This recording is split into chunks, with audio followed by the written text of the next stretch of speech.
Bonjour à toutes et tous pour cette je ne sais pas quantième, je crois que je commence aussi toujours comme ça, c'est pas grave, séance de Horizon des littératures hispaniques consacrée pour une des dernières fois à continuité et discontinuité. Nous sommes en train de négocier pour savoir sur quoi nous allons travailler bientôt. Je pense que ça devrait vous plaire. Et aujourd'hui, j'ai le grand, grand, grand plaisir d'accueillir non seulement un brillant chercheur, mais un ami, enfin quelqu'un que j'aime beaucoup, beaucoup, qui est David Alvarez, qui est, maître de conférences à Sorbonne Université. Et quand on a un peu envie d'entendre parler siècle d'or, il faut aller sonner à sa porte parce qu'on est sûr, de passer un bon moment, d'apprendre beaucoup de choses et de beaucoup rigoler. Donc, mon cher David, toutes affaires cessantes, je te cède la parole et nous t'écoutons avec grand plaisir. Avant toute chose, je voudrais remercier Caroline pour son accueil vraiment très chaleureux. C'est toujours un plaisir de parler à ce séminaire. Alors, lorsque Caroline m'a proposé d'intervenir, j'ai d'abord pensé que j'allais parler de la continuité, de la discontinuité dans les continuations d'œuvres de fiction, qui est l'un de mes thèmes de prédilection. Mais j'ai pensé qu'il pouvait être intéressant de choisir un angle d'attaque moins attendu, et je vais donc vous proposer plutôt quelques réflexions sur la dialectique de la continuité et de la discontinuité dans les nouvelles exemplaires de Cervantes. Je rappelle que c'est une œuvre qui est parue en 1613, entre les deux parties de Don Quichotte, après une très longue gestation. Dans le recueil cervantin, cette question de la continuité et de la discontinuité se pose à un triple niveau, trois angles d'attaque en somme, non pas indépendants, mais complémentaires, et même à certains égards étroitement liés. Premièrement, la question de la continuité et de la discontinuité entre la fiction et la leçon exemplaire qui est censée en être tirée. Parce qu'on verra en effet qu'il semble y avoir assez souvent un hiatus entre ce qui est raconté dans les nouvelles et la leçon énoncée au début ou à la fin par le narrateur, ce qui donne évidemment matière à réflexion. Deuxièmement, la question de la continuité et de la discontinuité par rapport à la tradition et aussi dans une moindre mesure par rapport à ce que Cervantes avait lui-même écrit avant les nouvelles exemplaires. Troisièmement, enfin, la question de la continuité et de la discontinuité du recueil lui-même, c'est-à-dire la tension entre unité et éclatement, organicité et dislocation. En me situant successivement à ces trois niveaux, je m'interrogerai sur les différents enjeux de cette dialectique entre continuité et discontinuité, dont nous verrons qu'ils ne sont pas sans lien les uns avec les autres. Donc, premier axe, continuité, discontinuité, écriture axiale et écriture prismatique. Depuis longtemps déjà, les nouvelles exemplaires font l'objet de débats assez passionnés visant à déterminer s'il s'agit véritablement d'un texte exemplaire ou non. Alors, tout dépend, bien sûr, de ce que l'on met derrière le mot exemplarité. Nous allons y revenir. Mais il se trouve que l'un des principaux points de discussion est de savoir s'il y a continuité ou discontinuité entre, d'un côté, le projet affiché dans le paratexte, notamment sur la page de titre et dans le prologue, et, d'autre part, les nouvelles elles-mêmes. Ce que l'on pourrait reformuler autrement et plus simplement, au fond, faut-il prendre au sérieux la continuité tissée par Cervantes dans son prologue entre profit moral et plaisir du lecteur, ou bien cette continuité est-elle d'abord et avant tout une feinte, la dimension exemplaire étant à ses yeux très seconde, si ce n'est complètement accessoire, par rapport au plaisir du lecteur, voire, disent certains critiques, un simple moyen de contourner la censure. Ce doute quant à la véritable visée des nouvelles Cervantines ne date pas d'aujourd'hui, et apparaît même chez certains de ses premiers lecteurs, comme Alonso Fernández de Avellaneda, le continuateur de Don Quichotte, qui écrit dès 1614, donc à peine un an après l'apparition des Novelas Ejemplares, c'est la citation très courte numéro 1 de l'exemplier, Avellaneda dit la chose suivante. Son más satíricas que ejemplares, son más satíricas que ejemplares, si bien no poco ingeniosas. Alors que veut-il dire lorsqu'il oppose satíricas à ejemplares? Sa critique semble porter précisément sur l'absence de continuité ou bien sur l'articulation insuffisante entre la fiction et la morale qui en est extraite. On comprend qu'aux yeux du continuateur, la pratique servantine de l'exemplarité s'éloigne trop du modèle didactico-moral traditionnel et qu'il en résulte une absence de clarté du projet moral servantin, ce qui, à ses yeux, constitue un danger parce qu'on ne sait plus très bien qui est visé par la critique, ni la leçon qu'il convient d'extraire de la fiction. Autrement dit, Cervantes mettrait en œuvre un type d'écriture qui fait la part belle au discontinu, en laissant notamment une part d'implicite, tandis qu'Avellaneda aimerait voir du continu et attendrait de la part de l'écrivain une attitude plus dirigiste. On aurait ainsi d'un côté une écriture cervantine qui se présente comme arborescente et prismatique, et de l'autre un Avellaneda prônant une écriture structurée autour d'un axe recteur que l'écrivain ne doit jamais perdre de vue. Afin de mieux comprendre la différence entre ces deux pratiques d'écriture, ces deux conceptions de l'exemplarité, l'une plus archaïque si l'on veut et l'autre plus moderne, je vous propose de comparer à grands traits la structure et les caractéristiques les plus saillantes d'une nouvelle d'Avellaneda et d'une nouvelle cervantine. Dans sa continuation de Don Quichotte, Avellaneda a en effet inséré deux nouvelles. La première raconte comment un jeune homme qui était entré dans les ordres pour y faire son noviciat est détourné de sa vocation religieuse par des amis et décide de revenir à la vie civile. Consterné par cette décision, un prieur dominicain essaie de le dissuader et l'avertit qu'il s'apprête à commettre la plus grande erreur de sa vie. C'est la citation numéro 2. Voilà ce que lui dit le prieur. Acordaos también, hijo, que me habéis oído decir, como hasta hoy, ninguno dejó el hábito que una vez tomó de religioso que haya tenido buen fin. Que justo juicio es de Dios, que quien siendo llamado por su divina vocación a su servicio, si después le deja de su voluntad en vida, que el mismo Dios le deje a él en muerte. Le message est clair. En renonçant à sa vocation religieuse, Rapelin, c'est le nom du novice, risque de provoquer le courroux divin. Mais le jeune homme n'en a cure. Il s'empresse de quitter le monastère, retrouve ses amis et se marie peu de temps après avec une belle flamande qui tombe rapidement enceinte. Tout semble sourire aux nouveaux époux. Le jeune homme obtient un poste de gouverneur, ce qui l'oblige à s'absenter quelques jours, mais il parvient à rentrer juste à temps pour le baptême de son fils nouveau-né. Voilà le moment précis choisi par Avellaneda pour insérer dans le récit un personnage qui va être l'instrument de la vengeance divine.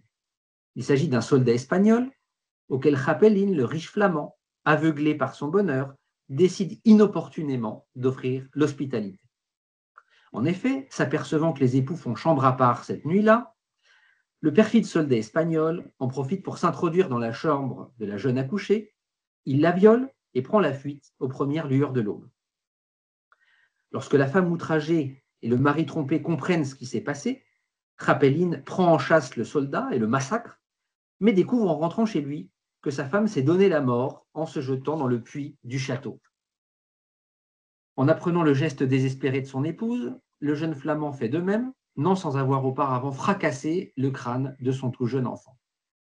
On comprend mieux alors le sens de la nouvelle, et le sens du titre en particulier, El rico desesperado, puisque dans la langue classique, desesperarse désignait par euphémisme le suicide.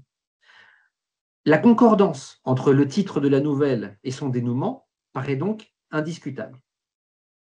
Une fois l'histoire terminée, un ermite qui a entendu ce récit en fait ressortir la leçon générale et met en exergue le sens moral de la nouvelle.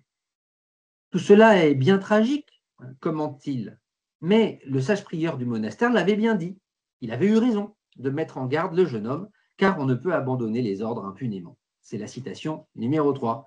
Muy de temer es el triste fin de todos los interlocutores de esta tragedia, pero no podrán tenerle mejor, moralmente hablando, los principales personajes de ella, habiendo dejado el estado de religiosos que habían empezado a tomar, pues como dijo bien el sabio prior al galán, cuando quiso salirse de religión, por maravilla acaban bien los que la dejan. Il existe donc dans ce récit une continuité assez nette entre le postulat de départ, exprimé par le prieur du monastère, et le point d'arrivée du récit, le dénouement tragique énoncé par l'ermite. La mise en regard du discours des deux religieux, celui du début et celui de la fin, permet de tisser un rapport de causalité entre la faute morale du jeune homme et son destin tragique. Alors bien sûr, il ne faut pas caricaturer l'opposition entre Avellaneda et Cervantes, car le récit du continuateur n'est pas mécanique et il présente même quelques zones d'ombre que je ne vais pas examiner aujourd'hui.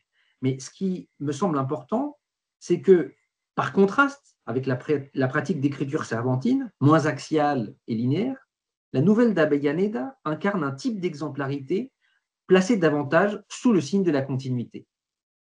Voyons à présent comment les choses fonctionnent chez Cervantes en prenant le cas de la Gitanilla, le récit inaugural qui ouvre le recueil des nouvelles exemplaires. Ce récit commence apparemment lui aussi par un postulat de départ, qui d'ailleurs a fait couler beaucoup d'encre et a parfois même embarrassé la critique. C'est la citation numéro 4. Vous allez voir pourquoi il a embarrassé la critique. Parece que los gitanos y gitanas solamente nacieron en el mundo para ser ladrones. Nacen de padres ladrones, críanse con ladrones, estudian para ladrones y finalmente salen con ser ladrones corrientes y molientes a todo ruedo. Y la gana de hurtar y el hurtar son en ellos como accidentes inseparables, que no se quitan sino con la muerte. En réalité, loin d'illustrer la continuité entre le postulat initial et la fiction qui lui fait suite, la nouvelle cervantine va au contraire problématiser l'axiome de départ en dévoilant l'existence d'un hiatus entre la théorie et la pratique. Le texte de Cervantes, en effet, ne cesse de mettre en évidence l'écart existant entre ce recueil de préjugés défavorables aux gitans, largement répandu dans la mentalité collective, et le récit singulier que l'on va lire. Toute l'histoire d'Andrés et de Preciosa peut donc être lue comme une déconstruction de l'assertion catégorique liminaire. Aux antipodes de ce qu'affirme le postulat de départ et de l'horizon d'attente créé, la communauté gitane, loin d'apparaître comme le lieu de toutes les turpitudes, se présente plutôt tout au long de la nouvelle comme une sorte de monde relativement pur et égalitaire où il existe une vraie solidarité et une justice équitable à l'opposé de ce qui se passe à la cour madrilène, Madrid étant dépeinte comme la villa y corte où règne la corruption et l'hypocrisie. Concernant par ailleurs l'accusation de vol, on comprend en lisant la nouvelle que si les gitans volent, c'est d'abord et avant tout pour pouvoir soudoyer les membres d'un appareil judiciaire défaillant et corrompu de toutes parts. Rien en effet dans les gènes des gitans ne les rend plus enclins que d'autres à la rapine. Ce bref examen des ressorts principaux de l'exemplarité dans les nouvelles d'Avellaneda et de Cervantes permet de mieux comprendre tout ce qui sépare la conception de l'exemplarité chez les deux écrivains. Continuité entre le postulat de départ et la fiction dans un cas, discontinuité forçant le lecteur à décrypter une intention seconde dans l'autre. Si l'on jette un regard d'ensemble au recueil cervantin, on constate par ailleurs que seules 3 nouvelles sur 12 au total expriment de façon plus ou moins explicite une sorte de moralité finale. El amante liberal, la española inglesa et el celoso extremeño. Or, à bien y regarder, il s'avère que ces différentes moralités sont soit réductrices, soit carrément problématiques. Cette discontinuité ou cette tension entre la fiction et la morale qui en est extraite invite à chercher des lectures alternatives, d'autres interprétations possibles, moins évidentes, mais plus en adéquation avec la complexité de la fable racontée. De surcroît, plusieurs nouvelles qui n'énoncent pas de moralité explicite s'achèvent de façon paradoxale, voire d'une manière qui peut même nous apparaître aujourd'hui totalement scandaleuse. C'est le cas, par exemple, de La Fuerza de la Sangre, où Leocadia, violée par Rodolfo, un fils de bonne famille, obtient comme réparation pour les dommages subis de se marier avec son violeur. Un individu très peu recommandable, qui ne prend même pas la peine de masquer sa condition d'homme libidineux dans les lignes finales de la nouvelle. C'est la citation numéro 5. Y aunque la noche volaba con sus ligeras y negras alas, le parecía a Rodolfo que iba y caminaba no con alas, sino con muletas. Tan grande era el deseo de verse a solas con su querida esposa. On a parfois cherché à voir le stoïcisme supposé de Leocadia, qui accepterait son destin avec docilité, comme un comportement exemplaire. Même en supposant que cette lecture ait pu convaincre les contemporains de Cervantes, ce qui n'est pas du tout certain, il est évident aujourd'hui que cette interprétation de l'exemplarité, cette lecture exemplaire, peine grandement à convaincre. C'est peu dire. En effet, si exemplarité il y a, celle-ci serait sans doute plutôt à chercher, non pas dans la continuité entre le récit et son dénouement, mais plutôt du côté de la discordance et de la discontinuité entre le début de la fable, qui raconte le viol de Leocadia, et son épilogue, qui invite, sinon oblige le lecteur à chercher un sens second.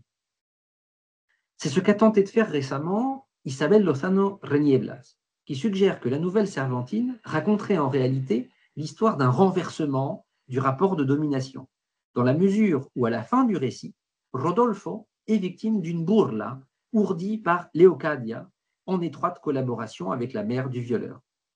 La nouvelle célébrerait ainsi la résilience de Leocadia, sa maîtrise de soi et son extrême intelligence qui vont permettre finalement de piéger son bourreau.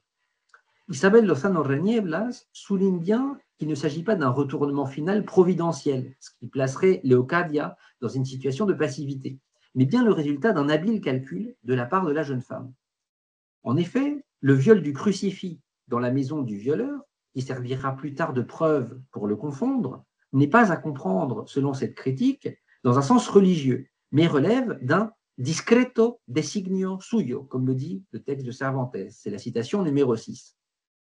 Vio Leocadia un crucifijo pequeño, todo de plata, el cual tomó y se le puso en la manga de la ropa, no por devoción ni por hurto, sino llevada de un discreto designio suyo. Le cas de la fuerza de la sangre permet de faire ressortir une autre dimension du problème posé par l'exemplarité des nouvelles Cervantines, que je me bornerai seulement à effleurer, mais qui mériterait de plus ample développement. Je veux parler de la discontinuité ou de la continuité entre les attentes des lecteurs d'hier et celles d'aujourd'hui. Même si l'on cherche à réduire ou à surmonter la difficulté, il y aura toujours quelque chose d'irréconciliable lié au contexte très différent de réception des textes qui font fluctuer considérablement les attentes du lecteur et ce qu'il juge acceptable ou non. Je voudrais maintenant me concentrer sur un deuxième volet de la dialectique continuité-discontinuité dans les nouvelles exemplaires, à savoir la façon dont Cervantes se positionne par rapport à la tradition, mais aussi, dans une moindre mesure, par rapport à ce qu'il avait lui-même écrit avant 1613. Donc, deuxième axe, continuité-discontinuité, par rapport à la tradition au sens large. Il y aurait bien sûr de multiples manières d'étudier cette problématique, mais pour des raisons pratiques assez évidentes, mes propositions vont nécessairement être sélectives. Cervantes dialogue en effet avec de très nombreux genres, de la nouvelle italienne au théâtre, en passant par le roman grec, le récit de captivité, la pastorale, la picaresque ou encore la satire ménippée. Je vais donc m'en tenir à deux principaux cas de figure. D'une part, la façon dont Cervantes traite le thème du mari trompé, qui est omniprésent dans la nouvelle italienne, et la manière dont il se réapproprie le genre picaresque. Prenons pour commencer le thème du mari trompé, très présent dans la nouvelle italienne, où il y a beaucoup de vengeances cruelles et sanglantes, notamment chez Matteo Bandello, dont les lecteurs espagnols étaient, semble-t-il, très friands avant que ces nouvelles ne soient interdites en Espagne. Je pense ici bien évidemment à la nouvelle Cervantine intitulée El celoso extremeño, le jaloux d'Extremado. Dans cette nouvelle, les éléments de la tradition italienne sont profondément réélaborés et même réinventés. Le cas de cette nouvelle est d'autant plus intéressant que nous disposons de deux états du texte de Cervantes dont le dénouement est différent. Dans un cas, l'adultère est consommé, tandis que dans l'autre, le dénouement, bien qu'ambigu, laisse entendre que cela n'a pas été le cas. Par rapport à d'autres nouvelles italiennes antérieures, traitant du thème du mari trompé, El celoso extremeño se distingue tout d'abord par son incipit, qui narre une sorte de préhistoire du mari jaloux. La nouvelle introduit d'abord une discontinuité notable dans la façon de traiter la temporalité. 20 ans de vie du personnage de Carrizales, le mari jaloux, le futur mari jaloux, sont traités en 2 pages. Ce Don Juan part aux Amériques à 48 ans sans le sou et revient en Espagne à 68 ans, richissime, ce qui constitue déjà en soi une configuration très inhabituelle. Ce sont donc sur les toutes dernières années de sa vie que va se concentrer la quasi-totalité du récit, plus de 95% de la nouvelle. Carrizales, qui a amassé une énorme fortune dont il ne sait quoi faire, décide soudainement de se marier à la jeune Leonora, 14 ans, qu'il espère malléable du fait de son très jeune âge et qui l'oblige à vivre recluse dans une demeure qui est en fait une sorte de prison dorée. En un très court laps de temps, cet ancien coureur de jupons se métamorphose donc subitement en mari maladivement jaloux qui craint qu'un séducteur ne séduise sa femme en pénétrant dans sa demeure et ne le déshonore. Le cœur de la nouvelle raconte la manière dont ce vieillard à l'honneur fragile transforme sa maison en forteresse qu'il entend contrôler de façon tyrannique. Or, tous ces efforts vont s'avérer totalement vains, puisqu'en se montrant aussi assoiffé de contrôle, Carrizales va en réalité creuser sa propre tombe, comme Anselme dans la nouvelle du curieux impertinent, dans la première partie de Don Quichotte, mais en suivant des modalités différentes. Au lieu de s'épanouir en tant que femme, sa jeune épouse Leonora va en effet connaître une sorte de régression infantile. Elle passe sa vie à jouer à la poupée et à déguster des sucreries avec ses servantes pour se distraire de l'ennui mortel qui règne dans sa maison. La jeune épouse, aussi frustrée que toute la domesticité, devient ainsi une proie idéale pour Loaiza, un habile picaro bonimenteur qui s'introduit dans la forteresse édifiée par Carrizales pour la séduire.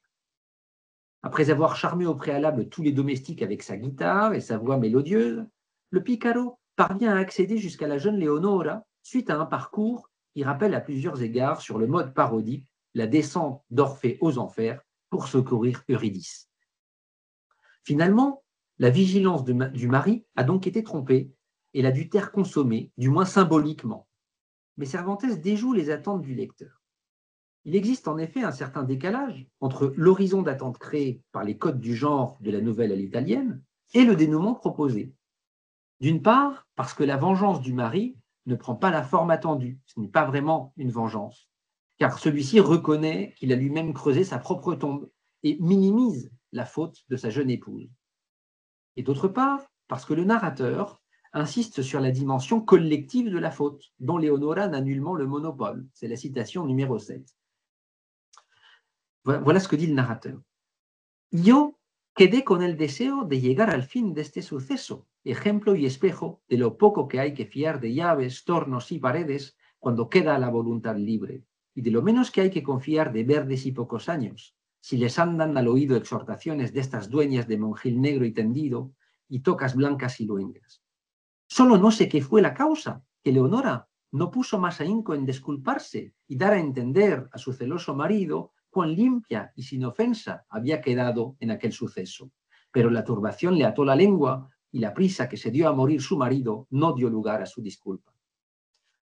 Au lieu de proposer au lecteur un cas d'adultère relativement simple, avec des innocents et des coupables assez aisément identifiables, autrement dit, au lieu d'assurer une continuité confortable avec les codes du genre, dont on pourrait tirer une règle universelle assez simple, comme il semble le faire au début du paragraphe, finalement, le narrateur semble plutôt inviter le lecteur à tirer ses propres conclusions de ce récit complexe et foisonnant de détails, comme le montre bien la fin de la citation. Une lecture possible du texte consiste à le lire comme une critique du pouvoir excessif et tyrannique que la société accorde au mari, avec la complicité des parents de la jeune fille, très intéressés par l'argent du riche indiano Carrizales. Mais cette lecture s'avère elle-même insuffisante, comme le suggère le narrateur. Les lignes finales semblent aussi mettre en exergue, en effet, la complexité qu'il y a à émettre un jugement et l'énorme risque que constitue l'acte de juger, dans la mesure où celui qui juge ne peut jamais être certain d'avoir à sa disposition l'ensemble des éléments nécessaires pour bien juger. Solo no sé qué fue la causa, que Leonora no puso más ahínco en disculparse, dit le narrateur. Enfin, ce dénouement fait l'ellipse sur des pans entiers du texte. Il s'avère extrêmement sélectif. Premièrement, celui-ci pourrait se lire, ce récit, comme une réécriture décalée du mythe d'Orphée, qui en modifierait à la fois le sens et la portée, le poète étant ici représenté par le picaro Loaiza et Cerbère par un eunuque africain dont le rêve est d'apprendre à chanter, tandis que Carrizales peut apparaître comme un avatar ridicule du dieu des enfers et la jeune Leonora comme un avatar d'Eurydice. Deuxièmement, ce dénouement passe aussi sous silence la dimension doublement incestueuse du récit. Carrizales aurait l'âge d'être le père de Leonora et Loaiza d'être son frère, ce qui donne à ses actes une portée différente, à savoir celle d'un parricide, au propre et au figuré. Enfin, l'épilogue final passe très vite sur les innombrables détails exprimant la soif maladive de contrôle de Carrizales, une sorte de démiurge fou qui a créé un monde parallèle où vivent son épouse et toute sa domesticité. Un monde dont il se rêve le Dieu absolu et totalitaire, qui ne supporte pas de perdre le monopole sur sa création. Son émoi et son impuissance rageuse préfigurent un peu, soit dit en passant, les affects violents que réveillera chez Cervantes l'appropriation de Don Quichotte et de Sancho par Avellaneda, son continuateur, à peine plus d'un an plus tard. Un autre cas intéressant de jeu avec la tradition, entre continuité et discontinuité, est celui de la picaresque. Les nouvelles exemplaires en offrent plusieurs exemples dont je commenterai certains brièvement. On peut évoquer tout d'abord le cas de la Illustre Fregona, dont je me limiterai à examiner l'incipit. Le début de la nouvelle propose clairement un dialogue avec le Guzmán de Alfarache qui est évoqué explicitement dès le deuxième paragraphe. C'est la citation numéro 8. 13 años o poco más tendría Carriazo cuando, llevado de una inclinación picaresca, sin forzarle a ello algún maltratamiento que sus padres le hiciesen, solo por su gusto y antojo, se desgarró, como dicen los muchachos, de casa de sus padres, y se fue por ese mundo adelante, tan contento de la vida libre, que en la mitad de las incomodidades y miserias que trae consigo, no echaba menos la abundancia de la casa de su padre, ni el andar a pie le cansaba, ni el frío le ofendía, ni el calor le enfadaba. Para él, todos los tiempos del año le eran dulce y templada primavera. También dormía en parvas como el conchones. Con tanto gusto se soterraba en un pajar de un mesón como si se acostara entre dos sábanas de Holanda. Finalmente, él salió también con el asunto de pícaro que pudiera leer cátedra en la facultad al famoso de Alfarache. Comme dans le roman de Matteo Aleman, véritable best-seller à l'époque, le récit a pour principaux actants des personnages itinérants qui utilisent leur ruse pour parvenir à leur fin, et il donne une place prépondérante à un espace narratif au cœur de la poétique alémanienne, à savoir les auberges. Toutefois, Cervantes introduit de la discontinuité sur plusieurs points. Premièrement, le point de vue n'est pas autobiographique. La première personne est en effet l'une des marques distinctives de la picaresque, mais Cervantes opte, pour sa part, pour un récit à la troisième personne. Deuxièmement, la qualité du protagoniste sur lequel est centré l'incipit introduit également un décalage, puisqu'il s'agit d'un pícaro caballero, c'est-à-dire une sorte d'oxymore. Le pícaro n'a pas ici a priori des origines infâmes, comme la plupart de ses prédécesseurs. Il n'est donc pas poussé à devenir un gueux par nécessité. C'est au contraire un acte qui semble à première vue gratuit, comme l'indique le texte, solo por su gusto y antojo. Enfin, troisièmement, le desengaño, qui normalement apparaît très vite dans la quête du pícaro, n'opère pas ici. Chez Aleman, en effet, le gueux prend rapidement la mesure de l'écart existant entre la représentation plus ou moins idéalisée qu'il a de la vie picaresque, synonyme de liberté et de bon plaisir, et la réalité empirique de cette vie vagabonde qui est souvent beaucoup moins amène que ce qu'il avait imaginé. L'auberge en particulier, lieu de la découverte du mal et de la méchanceté humaine dans le Guzmán, et donc lieu de la désillusion, semble ici renforcer, bien au contraire, la vocation du néo-pícaro, qui s'y trouve aussi heureux qu'un coq en pâte. Para él, todos los tiempos del año le eran dulces. También dormía en parvas como el colchones. Con tanto gusto se soterraba en un pajar de un mesón como si se acostara entre dos sábanas de Holanda.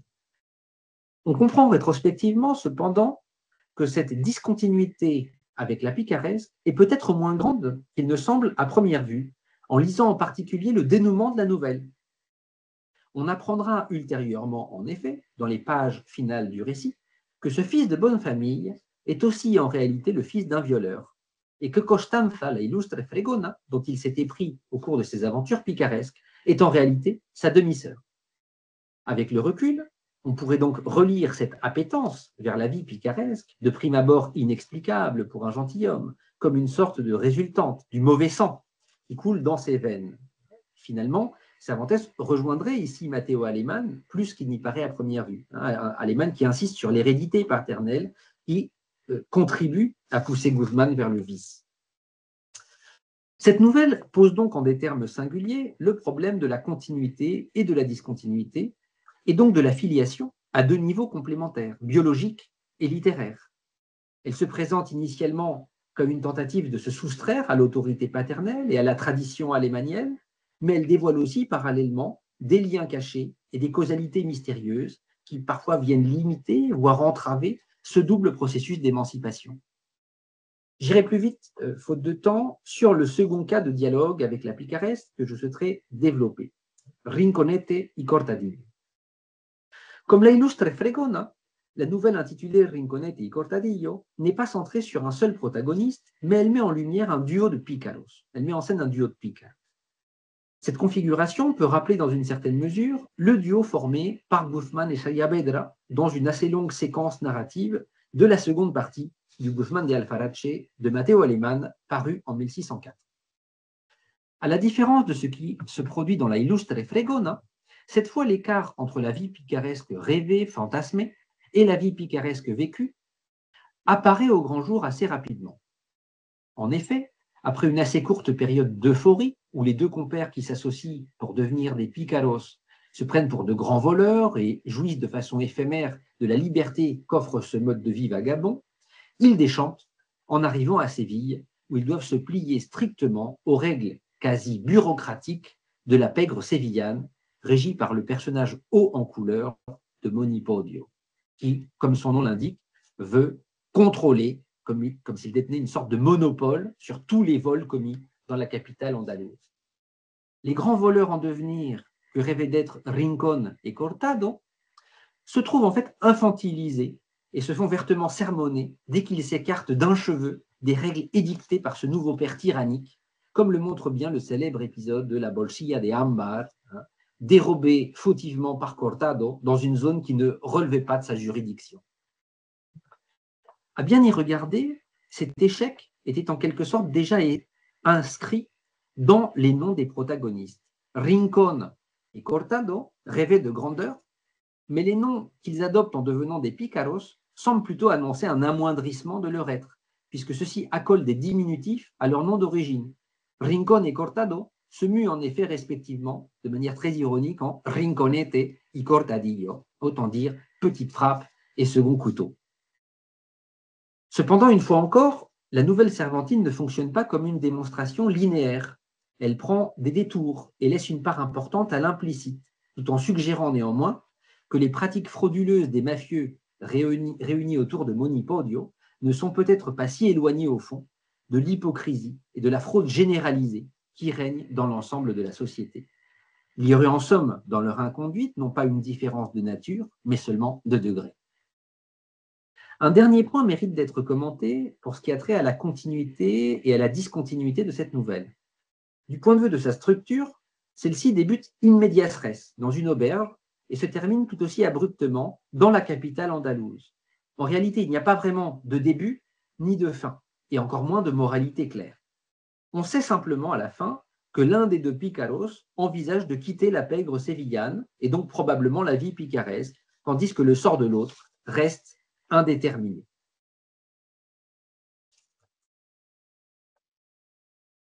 Les différentes nouvelles que nous venons d'examiner s'inscrivent donc bien à des degrés divers dans une tradition et tissent indéniablement une continuité avec les œuvres du passé ou avec des œuvres contemporaines de Cervantes.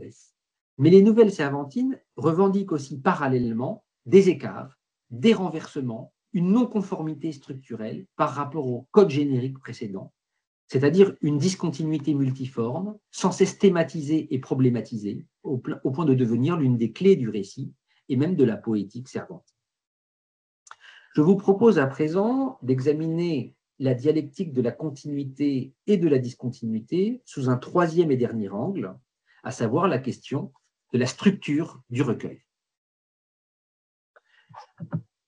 La question de la mise en recueil des nouvelles et de leur mode d'organisation permet en effet de poser sous un angle complémentaire le problème de la continuité et de la discontinuité. Cette question ne date pas des nouvelles exemplaires puisque déjà, dans la première partie de Don Quichotte, en 1605, ce problème fait déjà l'objet d'un questionnement assez poussé. Certains critiques ont même suggéré que l'histoire principale, le récit des aventures de Don Quichotte et de Sancho, avait pu être conçu initialement comme un simple récit cadre, un peu comme dans le Décaméron de Boccace, où des personnages racontent, puis commentent successivement les nouvelles. Mais il semble que Cervantes ait abandonné cette hypothèse pour placer finalement la trame centrale, les aventures du chevalier et de son écuyer, au cœur de son projet d'écriture. Quoi qu'il en soit, dans les nouvelles exemplaires, la solution imaginée par Cervantes est très différente de celle adoptée par la majorité de ses prédécesseurs italiens, de Boccace à Bandello, puisqu'aucun public fictif ne les commente méthodiquement, comme chez Boccace ou Bandello, ce qui permettrait de tisser une continuité entre les nouvelles et de rendre manifeste une cohérence d'ensemble. Il en résulte que dans l'immense majorité des cas, on ne connaît pas l'identité exacte de celui qui dit « je ». Est-ce Cervantes qui raconte les nouvelles, ou bien est-ce un narrateur fictif, ou bien même plusieurs narrateurs?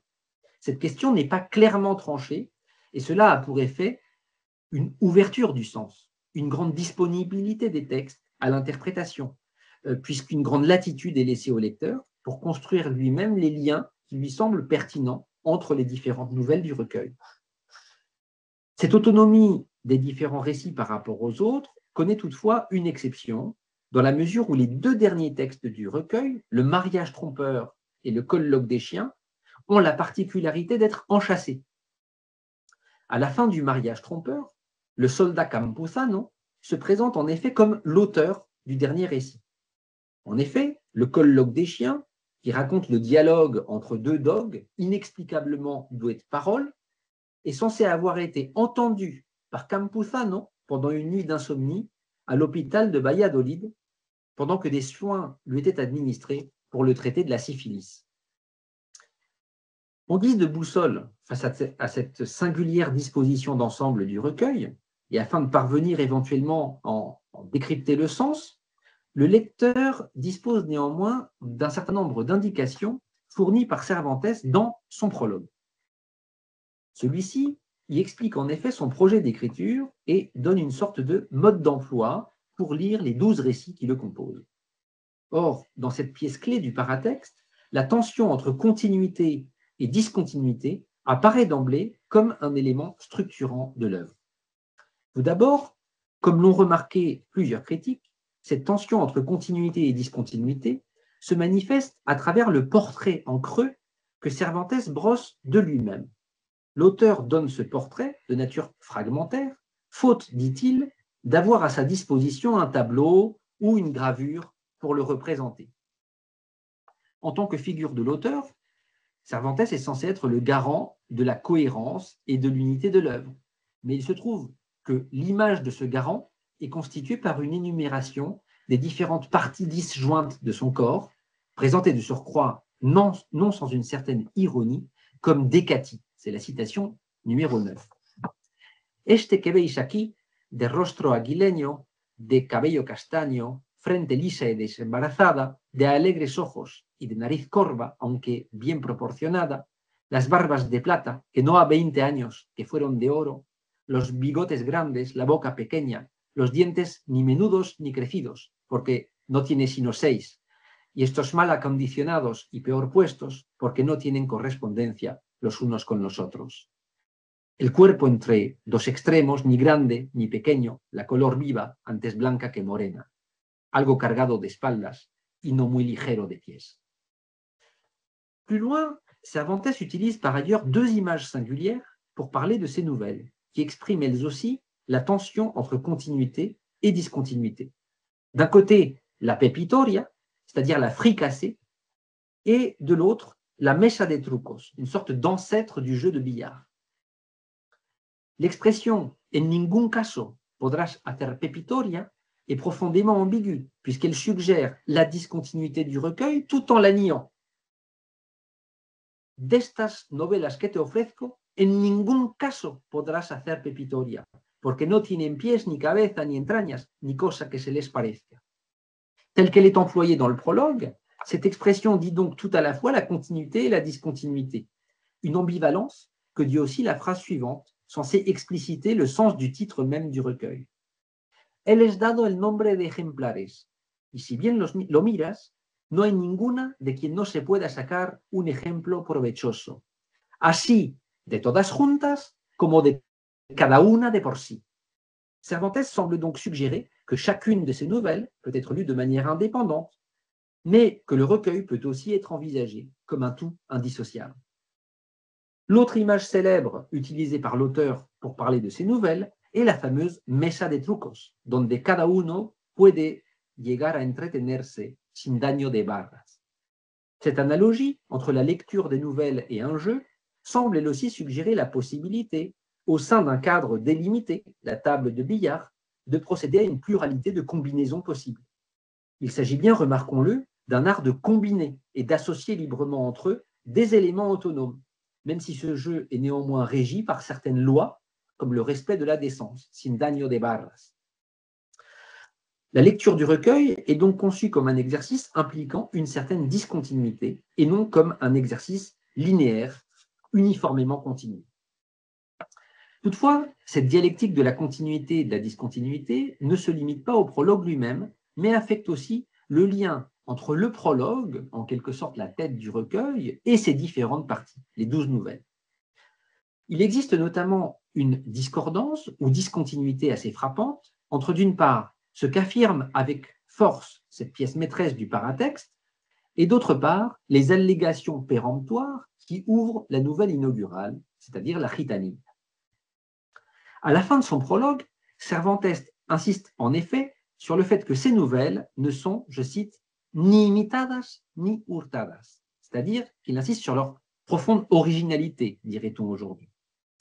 Dans ces conditions, comment interpréter le fait que la nouvelle aperturale, qui lui fait suite, et dont la critique a souligné maintes fois la dimension autoréférentielle, insiste bien au contraire sur l'omniprésence du vol. Toute activité humaine ne serait que vol et vol exclusivement.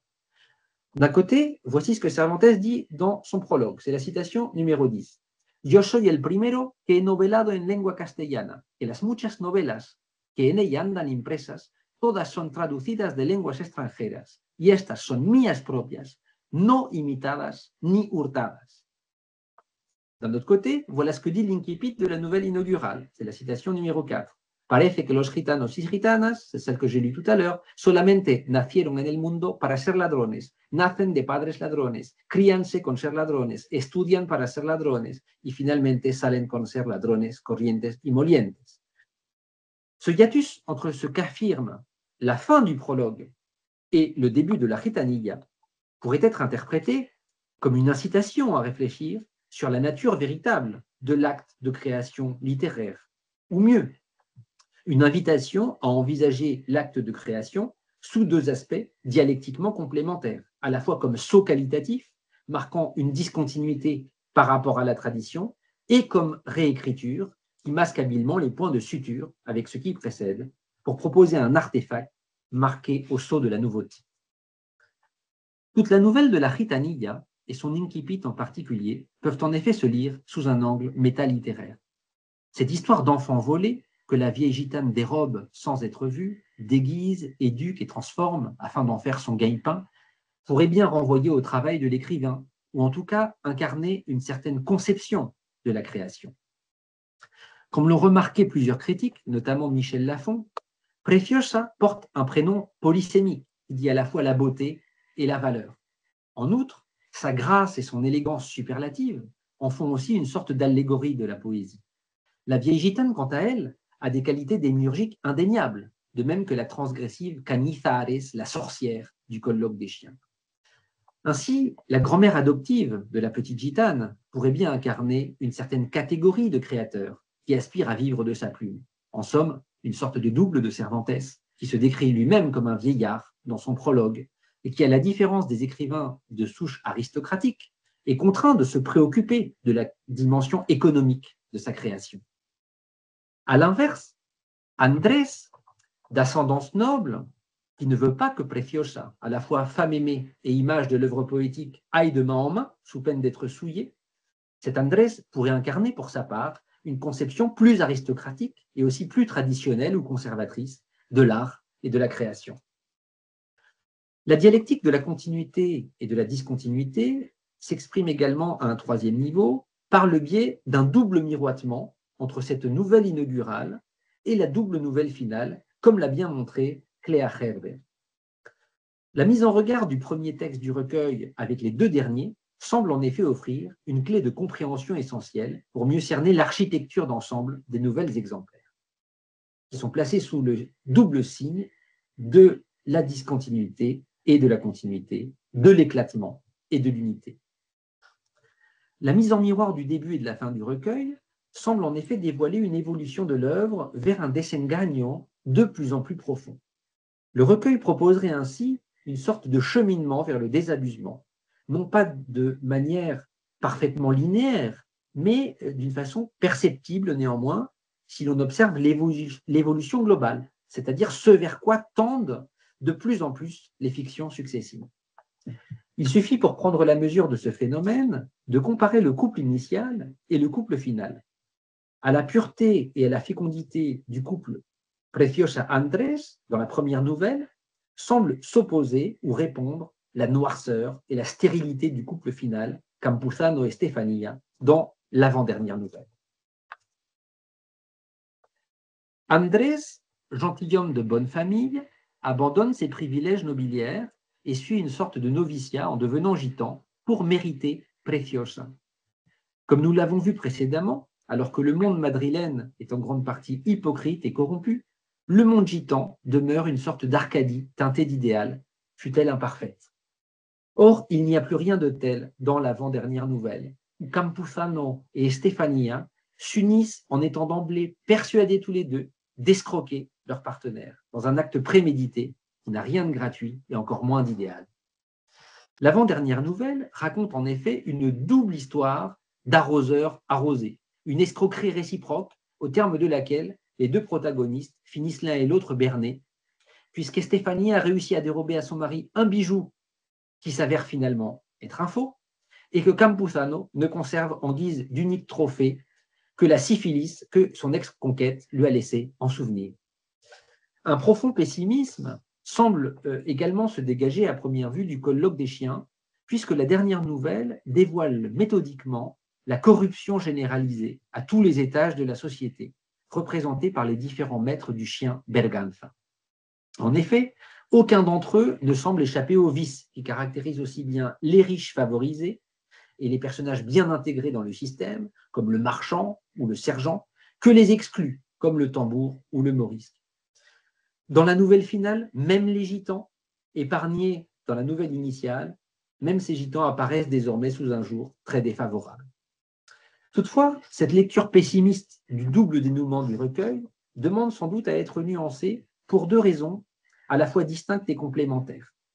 S'agissant du colloque des chiens, il est à noter que le dernier maître de Berganza, Maúdes, c'est-à-dire l'aumônier de l'hôpital de Valladolid, permet in extremis à Berganza de découvrir le sens de la véritable charité et de constater les bienfaits d'un acte désintéressé.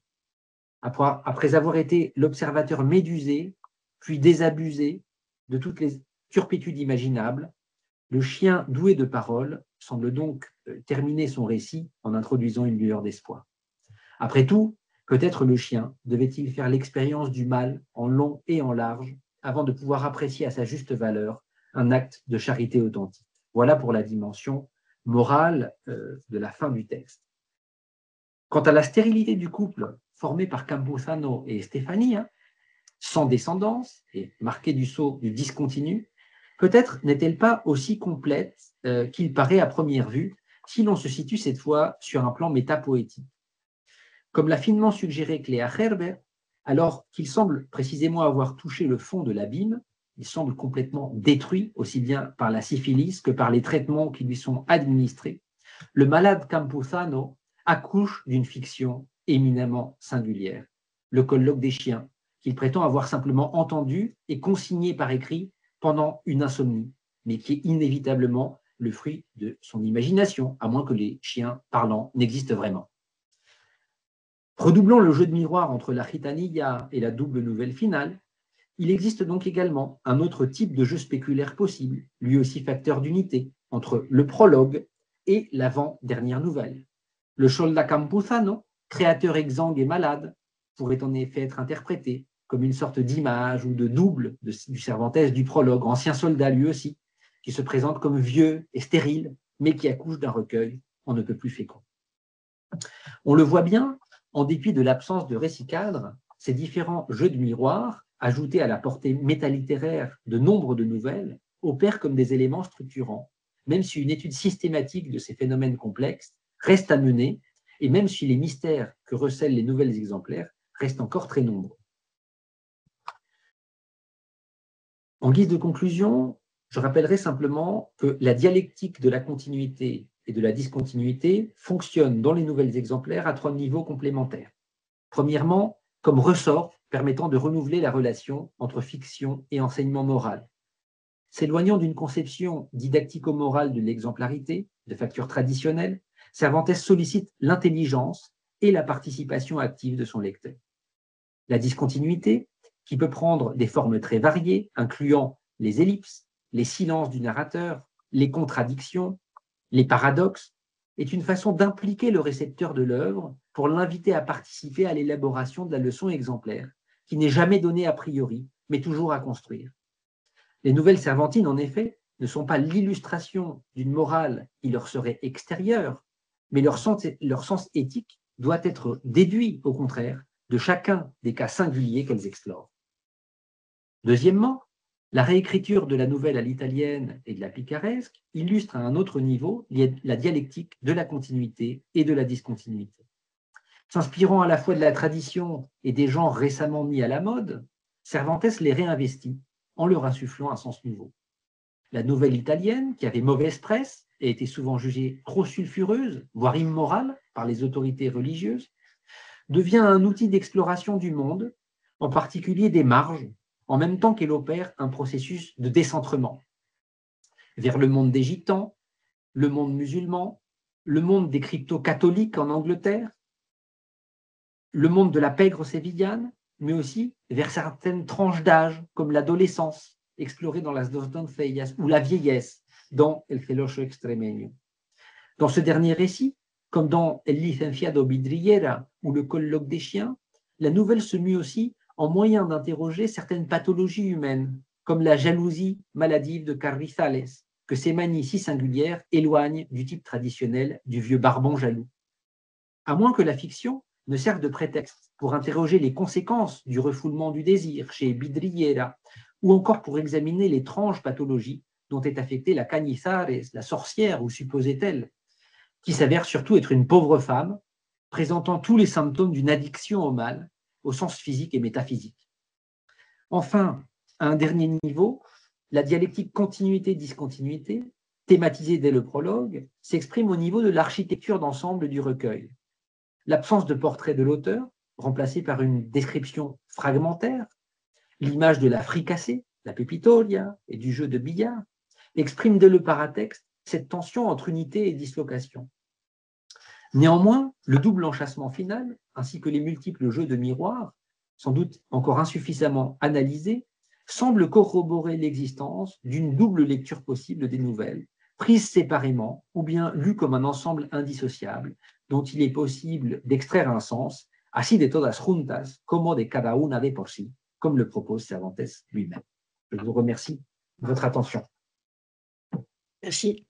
Pardon, merci beaucoup David, c'était vraiment remarquable et puis comme d'habitude intéressant à écouter. Je veux dire, c'est brillant la démonstration. Tu sais cadrer, moi j'adore, je sais exactement où on est, le grand A, le grand B, le grand C, j'adore. Donc je te remercie de nouveau et on va avoir un petit entretien. Tu vas voir, alors là aujourd'hui on est peu nombreuses parce que bah, c'est les copies, les machins et tout. Mais en général, on a beaucoup de questions à poser à l'invité, le lapsus. Donc je vais peut-être laisser la parole aux collègues dans la salle virtuelle et puis après moi j'ai trois questions en particulier à te poser. Donc je ne sais pas, il n'y a pas de spécialiste de ton domaine, nous sommes tous des contemporanéistes, mais je suis certaine que tu vas avoir des questions. Merci beaucoup, c'était vraiment très intéressant. Et ça m'a fait énormément penser au programme d'Agreg qu'on a vu à l'époque sur María de Zayas. Et du coup, j'avais une question par rapport à ça, puisque l'évolution entre les novelas ejemplares, où on a déjà une forme d'ambiguïté morale, mais où on n'est pas encore dans les desengaños, où on va vers quelque chose de plus en plus dramatique, de plus en plus tragique, c'est quelque chose qu'on retrouve chez María de Zayas, puisqu'on a les novelas amorosas y ejemplares qui, en plus, reprennent la structure, parce qu'on a une forme de structure qui est comme une suite d'épisodes. on a une assemblée de personnes qui racontent des histoires intercalées d'épisodes, on va dire, d'interaction sociale, parce qu'il y a des soirées, etc. Et puis, au fur et à mesure, ils recommencent à te raconter des histoires, et donc c'est intercalé comme ça. Et on a aussi, mais dans les novelas ejemplares y amorosas, on a cette forme d'exemplarité avec une ambiguïté morale aussi, avec un jeu, surtout avec les personnages féminins, etc. Mais on n'est pas dans quelque chose, on n'est pas encore dans quelque chose de vraiment tragique, comme on peut l'être dans les Desengaños Amorosos, qui est donc la suite de Novelas Amorosas Ejemplares, où on plonge vraiment dans le tragique, où on a un crescendo dans la violence, où on a vraiment des destins vraiment tragiques chez les personnages, notamment féminins. Et donc, finalement, comment est-ce qu'on peut voir comment est-ce qu'on peut entendre cette forme d'écho entre eux, donc, ce qui est l'une des plus grandes influences de Maria de Zayas, c'est donc les novelas ejemplares, et en sachant que c'est évidemment un contexte différent et qu'on a en plus une perspective féminine dans ce cas.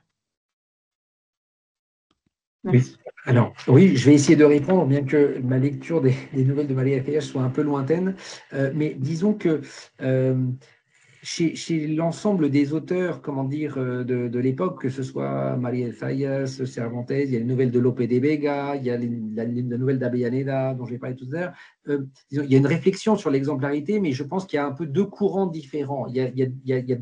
Si on devait schématiser, il y a deux grands modèles. C'est pas que les nouvelles de Cervantes ne soient pas exemplaires, par exemple, et que celles d'Avellaneda soient vraiment, comment dire, mécaniques, mais disons qu'il me semble qu'il y a d'un côté un certain nombre d'auteurs qui restent plus attachés à une conception plus didactique malgré tout de l'exemplarité, où il y a à un moment donné soit des personnages qui discutent des nouvelles, soit un personnage qui est un peu le porte-parole de l'auteur, qui permet d'orienter l'interprétation. Par exemple, dans la nouvelle d'Avellaneda, dont j'ai parlé tout à l'heure, il y a plusieurs personnages qui commentent l'histoire. Mais Don Quichotte dit des choses complètement à côté de la plaque sur la nouvelle, Sancho, pareil. Donc le lecteur ne peut s'identifier qu'au chanoine, qui est le seul qui dit quelque chose de sensé. Donc on voit bien que il y a une volonté d'encadrer l'interprétation du sens et le lecteur est appelé plutôt à s'identifier à tel ou tel personnage. Il me semble quand même que par rapport à Maria de Zayas, le fait que chez Cervantes, il n'y ait pas de commentaires, il n'y ait pas de personnages qui commentent, ouvre le sens d'une manière encore plus importante et rend les nouvelles encore plus, comment dire, se prétend à une multiplicité de lectures. Après, sur le côté féminin, c'est compliqué d'avoir, depuis le XXIe siècle, comme je l'ai dit tout à l'heure, la nouvelle, il y a un certain nombre de viols dans les nouvelles exemplaires, etc., de voir quel est le positionnement.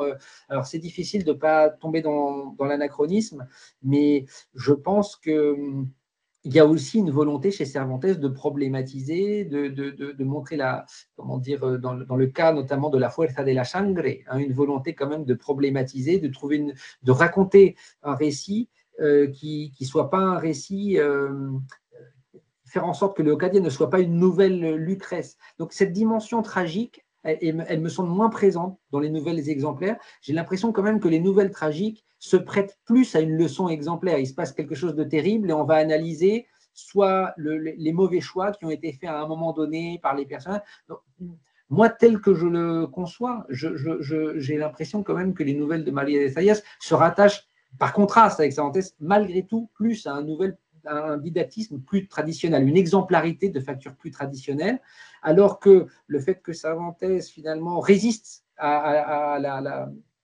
la tradition et refuse qu'il y ait des personnages qui disent ce qu'il faut extraire comme morale, ou que lorsqu'il y a une morale qui est extraite, elle est tellement réductrice ou tellement à côté de la plaque qu'on est obligé de réfléchir. Donc pour moi, il s'éloigne davantage du didactisme, ce que j'ai appelé la tradition didactico-morale, où il y a quand même, le lecteur est davantage guidé. Pour moi, il y a deux grands cas de figure. Il y a des cas où le lecteur est quand même guidé, même si chez Maria de Zayas, chez Avellaneda, il peut y avoir de l'ambiguïté. Il y a des fois de l'ambiguïté. Tout n'est pas univoque.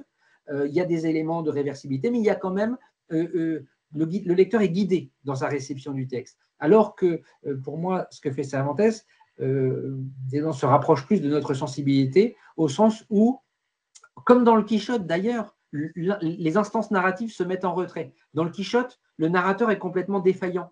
Donc du coup, Du coup, le lecteur doit trancher par lui-même, puisque le narrateur, il est menteur, il n'est pas fiable, etc. Donc le lecteur n'a que les discours des personnages et doit se faire sa propre idée. Alors qu'il me semble quand même que dans le Guzman de Matteo Aleman, par exemple, dans un certain nombre de textes, il y a un narrateur qui est doté d'une sorte de statut d'autorité par le narrateur. Guzman, c'est un ancien picaro, mais il est repenti, mais il a fait des études à l'université, mais il a roulé sa bosse. Donc, il a une sorte de légitimité pour donner au lecteur. Donc, dans le Guzman, je prends l'exemple du Guzman parce que je le connais mieux. Dans le cas du Guzman, on a une pluralité de voix, on a une pluralité de points de vue, mais il y a une hiérarchisation beaucoup plus forte que chez Cervantes. Alors que Cervantes va mettre sur un pied de relative égalité les différents points de vue, va rendre son narrateur défaillant. Comme ça, le lecteur. Il me semble quand même que chez María de Zayas, il y a quand même plus cette hiérarchisation des différents commentateurs. Et il y a ce commentaire, on peut le prendre au pied de la lettre ou pas, on peut le nuancer, mais il y a quand même une direction proposée. Alors que dans certains cas, chez Cervantes, El licenciado Vidriera, il y a toute une. J'ai pas eu le temps d'en parler, mais j'en parlerai dans la version écrite. À un moment donné, c'est que des aphorismes. Il pourrait presque être mis dans un ordre différent. La linéarité de la nouvelle devient quelque chose. Et en fait, on sait pas quelle est En fait, la nouvelle semble explorer une pathologie humaine très bizarre, un type qui croit que son corps est fait de verre, il veut plus qu'on le touche, etc. Alors, il y a des interprétations psychanalytiques qui ont été faites, mais disons qu'en fait, on a l'impression que dans un certain nombre de nouvelles, on s'éloigne de l'exemplarité au sens traditionnel pour aller carrément vers l'exploration d'une pathologie étrange. Alors, ça ne veut pas dire que ça ne reprend pas certains mécanismes exemplaires, mais enfin, il y a des nouvelles qui sont quand même très éloignées du patron traditionnel, disons. Oui. Alors après, ce que je n'ai pas dit dans mon introduction, c'est qu'effectivement, les nouvelles italiennes avaient mauvaise presse. Et donc, Cervantes, sans doute, a un peu appuyé le trait en disant qu'elles étaient exemplaires, ben, aussi, effectivement, parce que c'était scandaleux. Il y en a qui assimilaient au 19e siècle, il y a Menendez Pelayo qui dit pratiquement que les nouvelles italiennes, c'était de la pornographie, quoi, en fait. Hein. Donc, Cervantes, il arrive au moment de il écrit ça au moment de la contre-réforme, mais il a sans doute, appuyé le trait en disant c'est exemplaire aussi. Mais de là à dire que, comme l'ont dit certains critiques, que c'est complètement de l'hypocrisie, qu'il n'y a aucune visée exemplaire, je ne sais pas, sans doute que la vérité est entre les deux, mais là encore, ce qu'il fait, c'est qu'il essaie de renouveler la conception de l'exemplarité en réinventant le lien avec le lecteur, qui auparavant avait un rôle plus de récepteur passif. Alors que là, justement, le paradoxe permet de sortir le lecteur de sa zone de confort pour l'obliger à… Voilà. Mais je ne peux pas en dire beaucoup plus sur les nouvelles de María de Zayas que j'ai lues avec bonheur, mais ça remonte à déjà plusieurs années. Merci. C'est drôle comme il faut décidément pas qu'on supprime l'agrégation un jour parce que toute personne tu discutes avec quelqu'un pendant 1 heure, 2 heures, un universitaire, à un moment ou à un autre, il te parle de son programme d'agrégation. Hein, c'est un peu comme une espèce de doudou, quoi. C'est ça, absolument. Ouais, mais non, mais c'est vrai. Ou alors, bon, après, c'est les collègues qui étaient au jury, les anciens combattants. David, tu te souviens quand il y avait le candidat truc qui nous avait. Bref, ça ça fait une espèce de ciment, l'agrégation. Mémoire Merci. collective. Ben, un peu, je trouve. Ouais. Alors, merci Inès. Donc, Cécilia, vas-y. Oui, merci beaucoup. C'était vraiment très intéressant et stimulant. Moi, quand je vous écoutais, surtout pour la première partie, dans les domaines contemporains, salvando las distancias, ça m'a fait penser beaucoup à ce que Suleiman propose pour les romans athées. Et cette histoire de redondance dont vous parliez, comment un personnage a un tel trait, alors il va agir de façon à ne pas contredire sa caractérisation. Et ensuite, il y aura des commentaires des personnages et du narrateur aussi. Et donc, ma question était, même si vous savez évoquer l'exemple du mari El celoso extremeño, comment c'est là ces contradictions ou ces hiatus, ou même, comme vous l'avez dit, un traitement différent de la temporalité impacté sur les personnages qui normalement dans les œuvres à visée morale sont conçus comme des personnages plats, unidimensionnels, etc. Donc, s'il y avait encore des exemples ou des choses par rapport à ces points, à cette dimension des personnages. Et puis une autre question qui était si justement ces contradictions, cet appel au lecteur pour déceler la morale, vous les voyez comme une invitation aussi à faire justement une lecture méta que vous proposez à un dernier point, et aussi si cette lecture méta et ce jeu de miroir rebondissait ou impactait aussi finalement dans une lecture, si c'était possible de s'aider finalement de cette lecture méta pour justement trouver les morales qui sont dans les nouvelles. Voilà, c'est ça. Oui, c'est difficile, je vais essayer de répondre. Alors, pour ce qui est si j'ai bien compris, la tradition du vieux mari jaloux, quels sont les procédés utilisés pour s'éloigner de la tradition, du fade stéréotype du mari jaloux, c'est ça la Non, question? c'était un exemple auquel j'ai pensé parce que vous l'aviez évoqué, mais j'ai posé la question en général pour les personnages, comment les discontinuités qui apparaissent impactaient la construction des personnages et si cela leur donnait des dimensions multiples ou si ils restaient quand même pour la plupart des personnages type exemplaires plats, etc. D'accord, oui, pardon, donc je comprends mieux. Alors, en fait, la plupart des personnages cervantins, en tout cas qui sont les protagonistes des nouvelles, sont caractérisés justement par souvent une dualité, c'est-à-dire qu'en fait, c'est presque une marque de fabrique de choisir des personnages duels, habités par une dualité interne. Si on prend les plus connus d'entre eux, Don Quichotte et Sancho, Don Quichotte est un cuerdo loco et Sancho c'est un tonto listo. Et donc, beaucoup de… pareil, si on regarde dans les nouvelles exemplaires, rien que le titre de certaines nouvelles, la illustre fregona, comment est-ce qu'on peut être illustre et fregona, hein, c'est impossible. Donc, il me semble que l'un des moteurs de l'écriture est cette dualité des personnages et qui va évidemment avoir un impact sur le déroulé de l'histoire, sur sa structure, puisque cette dualité permet une réversibilité permanente. Hein, et donc, dans le Quichotte, Licenciado Bidriel, je n'ai pas eu le temps d'en parler, mais donc il oscille constamment entre deux vocations, entre les lettres et les armes. Donc ça, un premier niveau de dualité. Il oscille constamment entre la folie et une lucidité, comment dire, une capacité d'analyser les mots dont souffre la société, qui sont d'une acuité incroyable.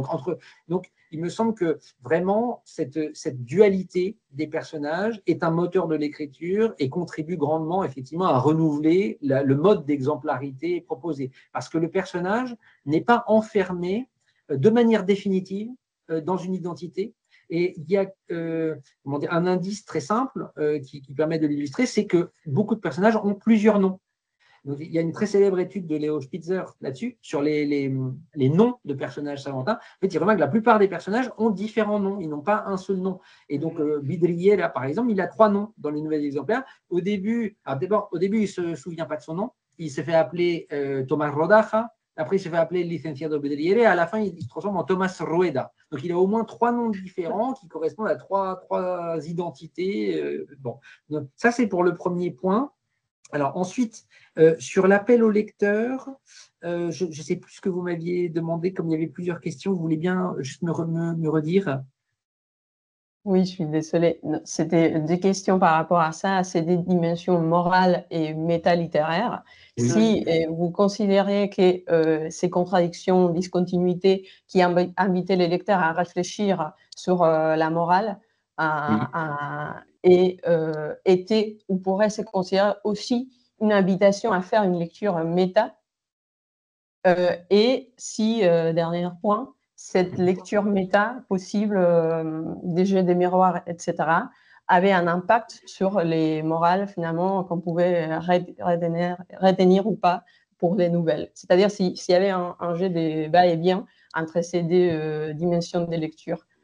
Oui, alors, je peux commencer peut-être par la deuxième question, parce que c'est celle qui me vient à l'esprit plus automatiquement. Effectivement, l'avant-dernière nouvelle, par exemple, le mariage trompeur qui se termine par ce personnage qui a la syphilis, etc., qui est malade, qui raconte à son ami comment dire, il a été berné, en croyant berner une femme, il a été malade. Donc, la fin semble extrêmement pessimiste sur l'amour, sur beaucoup de choses, sur les relations humaines en général. Mais il est vrai que si on la lit à un niveau métalittéraire, c'est au bout de la souffrance qu'il arrive à accoucher d'une fiction grandiose qui est le colloque des chiens. Donc effectivement, ça permet de changer la fin. C'est-à-dire que si on lit El casamiento engañoso juste comme une leçon sur le desengaño du personnage, il finit complètement desengañado. Mais en revanche, si comme vous le suggérez, on lit cette nouvelle comme un processus d'apprentissage de desengaño pour le lecteur, apprendre à ne pas se laisser tromper par le créateur, à ne pas se laisser mener par le bout, parce qu'en fait, pendant longtemps dans la nouvelle, on croit qu'il, comment dire, que le narrateur est une pauvre victime, il se fait passer pour une pauvre, et à la fin, on se rend compte que lui-même était un escroc qui avait voulu. Donc du coup, il me semble que si on la lit de manière traditionnelle, selon un sens moral, au sens traditionnel, c'est une leçon de desengaño, mais en fait, à la fin, il y a un retournement. C'est un desengaño, comment dire, du lecteur. C'est à ça qu'invite. Donc, en fait, effectivement, donc, ça modifie la perception. Si on fait cette lecture métalittéraire, ça modifie la lecture, ça change même de signe le récit. Donc, ça me paraît. Donc, je pense que les deux lectures sont complémentaires et que la mise en regard des deux lectures possibles permet de faire ressortir un autre type d'exemplarité. Voilà peut-être ce que je peux répondre. Très bien. Est-ce que quelqu'un a une autre question? Ah, Lina, vas-y, on t'écoute. Merci. Merci beaucoup, David. C'était vraiment lumineux, très intéressant et ça ouvre des perspectives vraiment de réflexion sur Cervantes. Alors, moi, je ne suis pas du tout spécialiste ni du siècle d'or, ni de Cervantes, donc je vais poser deux questions qui sont peut-être très naïves, mais bon, c'est comme ça. Je voulais savoir tout d'abord si finalement ces espèces de dénouement, de morale qui ne correspond, enfin de dénouement plutôt, puisque justement c'est la question de la morale, qui ne correspondent pas à ce qui est annoncé, comment les interpréter d'un point de vue de la société de l'époque, de la contre-réforme, etc. Et deuxième question, je voulais savoir, donc c'est plus contextuel, on va dire, mais en associant littérature et société. Et deuxième question, je voulais savoir si Cervantes était quand même un des seuls à faire ça ou est-ce il y a d'autres auteurs? Parce que t'as mis en perspective par rapport à des classiques, hein. Tu as répondu à la question par rapport à Maria de Zayas tout à l'heure, mais finalement, Cervantes, j'ai l'impression que c'est une figure quand même tellement singulière qu'il échappe à tout, qu'il remet tout, il renouvelle tout. Et du coup, est-ce qu'il est vraiment. Il y en a d'autres comme ça, concernant l'exemplarité, hein, essentiellement. Oui, alors je te remercie de ta question. Alors, comment interpréter ces dénouements qui ne collent pas ou qui sont paradoxaux, etc. Comment lisaient les lecteurs de l'époque? Alors, la seule chose que je peux dire, c'est que l'époque où Cervantes écrit, comment dire, ne permet pas une critique frontale. Donc, on est souvent face à des textes hyper codifiés parce que la critique ne peut pas comment dire, être transparente. Donc, il faut des détours. Il y a des stratégies discursives extrêmement complexes parfois qui permettent d'exprimer une opinion dissidente. Alors, il y a une diversité d'opinions à cet égard, mais ce qui est certain, c'est que je pense que les nouvelles s'adressent aussi à plusieurs lecteurs différents. Comme dans le prologue de la première partie du Quichotte, Cervantes énumère plusieurs types de lecteurs. Il dit donc le mélancolique, le Quichotte le fera rire, le lecteur comment dire, plus érudit, etc., comment dire, pourra apprécier la complexité de la construction du récit, etc. Donc souvent, c'est pas aussi net dans les nouvelles exemplaires, mais dans le prologue du Quichotte, en tout cas, il décrit une pluralité de lecteurs. ce qui laisse bien supposer que l'œuvre se prête à une pluralité de nouveaux niveaux de lecture. Donc, je pense qu'il n'y a pas de réponse uniforme, mais il me semble qu'il y a des lecteurs. Le terme qu'aiment bien les auteurs à l'époque, c'est el discreto lector, le lecteur avisé. Souvent, évidemment, il y aura le lecteur qui lira pour le plaisir ou pour, comment dire, en s'attachant aux aventures, quand il est question de romans picaresques. Aleman dit, bon, bah, le lecteur, el vulgo, il va juste lire les aventures picaresques, mais il y a el discreto lector qui sera capable de tirer un sens second. Donc, Cervantes, il va plus loin que l'opposition entre le el vulgo et el discreto. Il dit il y a 5 ou 6 ou 8 sortes de lecteurs. Donc, du coup, l'œuvre est universelle encore à un degré plus grand. Donc, mais je pense que certains lecteurs, c'est évident, étaient sensibles à ces contradictions et ça faisait partie du plaisir de la lecture de ces nouvelles que de chercher un sens second, de chercher les indices qui étaient disséminés par l'auteur. Est-ce qu'il est le seul à faire ça? Non, je pense que il est singulier, mais il y a quand même, notamment à la fin du XVIe, au début du XVIIe, une réflexion collective, une recherche collective pour renouveler l'exemplarité. Alors, je vais répondre deux choses. Il y a deux temps. Bon, d'abord, j'ai dit de manière un peu rapide, il s'éloigne de la tradition didactico-morale, etc. Souvent, que certains critiques disent la tradition médiévale didactico-morale. Bon, on est obligé de prendre des raccourcis. Mais disons que la tradition médiévale didactico-morale, elle est elle-même très complexe et on ne peut pas imaginer que des auteurs comme Don Juan Manuel, par exemple, dont Olivier Biagini, qu'on connaît tous, est un grand spécialiste, aient une pensée simpliste. C'est retors. Et le Conde Lucanor, si vous discutez 5 minutes avec Olivier, vous comprenez que là, on est au milieu du XIVe siècle, mais c'est d'une complexité et c'est de la peau de banane, dans certains cas, à interpréter. Donc, Cervantes, ce n'est pas le seul, puisque déjà, dans le Conde Lucanor, il y a une structure dialoguée, par exemple. Donc, on n'est pas face… Alors, il y a une moralité, mais là encore, il faudrait consulter Olivier, mais il y a déjà de la dialectique, il y a déjà de la complexité. Il me semble que peut-être un élément explicatif à prendre en considération pour comprendre l'évolution de la fiction en général, enfin, dans la deuxième moitié du XVIe, au début du XVIIe, c'est le développement de la casuistique. Le développement de la casuistique, sous l'impulsion des jésuites, notamment en Espagne, propose de prendre en considération, lorsqu'on juge un cas moral, les circonstances particulières. Et il y a une attention de plus en plus grande qui est portée aux circonstances particulières. Bien sûr, il y a le cas… Et on voit que dans les nouvelles exemplaires, Cervantes rajoute des tas de détails qui font que les circonstances sont tellement particulières que la morale à l'uso, du coup, ne colle pas vraiment, parce que si on prend ces circonstances particulières, ça remet en…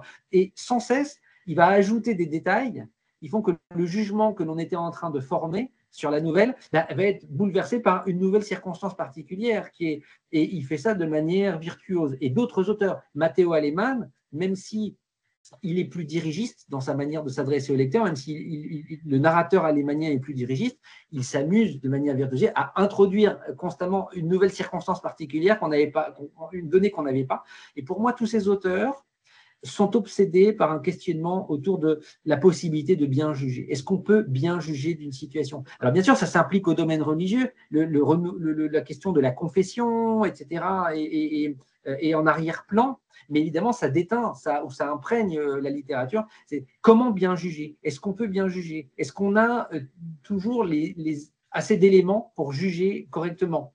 Et ce jugement, il doit prendre en compte absolument les circonstances particulières.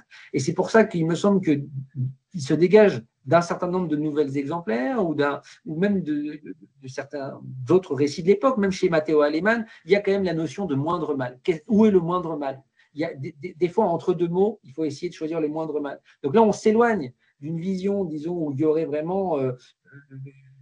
dire quelque chose qui est manichéen, où on a le bien et le mal.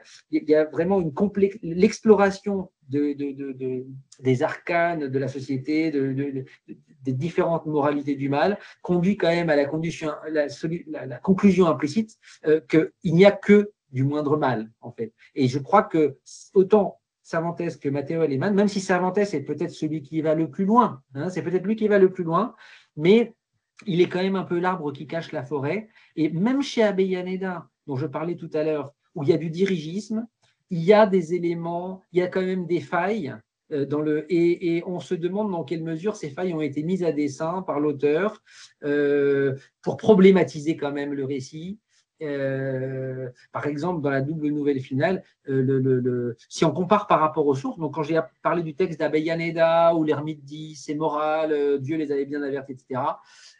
Quand on compare par rapport à la source initiale, donc qui est une nouvelle de Bandello, Avellaneda a introduit de la complexité, notamment les gloses morales sont beaucoup moins nombreuses, et il y a l'époux, il se suicide, et quand les gens lui disent mais non, c'est pas bien, tu vas aller en enfer, il dit mais je n'en ai que faire en fait. Tant que celle que j'aime est en enfer, l'enfer c'est ici. Donc moi, je me jette dans le puits. Et il y a un silence du narrateur à ce moment-là, même s'il y a l'ermite après. Mais les lignes de l'ermite, ça fait 3 lignes. Hein, et puis après, on passe à autre chose. La glose, elle est minimale. Donc certes, il tisse une continuité, mais le fait que l'époux, assez longuement, hein, dit en fait, mais moi, j'en ai rien à faire. On a une phrase toute simple qui dit bon, bah, que leurs corps ont été brûlés et jetés dans un ruisseau parce qu'ils n'ont pas droit à une sépulture. Mais le commentaire est tellement escouettant que ça interroge quand même sur on se demande si l'auteur ne veut pas aussi pousser. Donc, c'est moins clair que chez Cervantes. Formellement parlant, il semble plus respecter la forme traditionnelle, mais il y a aussi tellement d'indices dans la nouvelle. Dans cette nouvelle d'Avellaneda, par exemple, donc on lui dit oui, donc c'est pas bien de partir du couvent, etc. Mais en fait, on peut se demander, c'est un jeune homme extrêmement riche, si le prieur du monastère n'est pas en fait intéressé par sa richesse, il ne veut pas qu'il parte du couvent, et ses amis lui disent mais t'es malade, qu'est-ce que tu fais à aller t'enfermer? On part en voyage, on revient, t'es au couvent, mais qu'est-ce que tu fais? La liberté, c'est le bien le plus précieux. Donc le narrateur, il disqualifie les amis. Il dit eran sospechosos de la fe, etc. Mais sauf que les amis, ils ont quand même parlé pendant 2 pages pour démontrer de manière hyper convaincante que surtout, il ne faut pas qu'il se laisse manipuler par le religieux qui va capter son héritage et qui va ensuite le mener à la baguette. Et en fait, la nouvelle est beaucoup plus… Le narrateur est dirigiste, mais si on regarde les dialogues qui sont beaucoup plus longs que les interventions du narrateur, on voit que c'est potentiellement réversible, cette histoire-là.